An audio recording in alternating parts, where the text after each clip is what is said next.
જય શ્રી કૃષ્ણ, જય શ્રી રામ. પ્રવીણ જોશી તમારી સાથે મિત્રો, એક સરસ મજાનો ગુજરાતી જોક લઈને. એક પતિ પત્ની એકલા રહેતા હતા. નાના બાળકો પણ હતા. પત્નીના પિયરથી એના દૂરના કાકા એમને ત્યાં મહેમાન ગતિ માણવા આવ્યા હતા. 15 દિવસ પૂરા થયા પણ જવાનું નામ લેતા નહોતા. પેલીને પિયરના કાકા એટલે સારું ખવડાવે પીવડાવે, સારી રીતે રાખે, એટલે પેલા મહેમાન જવાનું નામ દેતા નહોતા. પત્નીએ વિચાર કર્યો, ભાઈ આપણે બધા હેરાન થઈએ, બાળકોની સ્કૂલની મગજમારી છે, તો ચાલો આપણે આમનો કંઈક ઉપાય કરીએ. એમણે કાકાને કીધું, કાકા તમે 15 દિવસથી એકલા છો, તમને કોઈ ઘરની યાદ નથી આવતી? કાકા બોલ્યા, બેટા તો મારા મનની વાત છીનવી લીધી.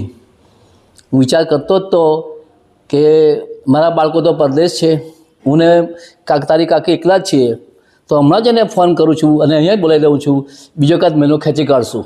ધન્યવાદ. આને કહેવાય ધર્મ કરતાં ધાડ પડી, સારા કરતાં ઊંધું થયું. મજા આવી હશે. Keep watching, please subscribe Praveen Joshi. Bye Siya.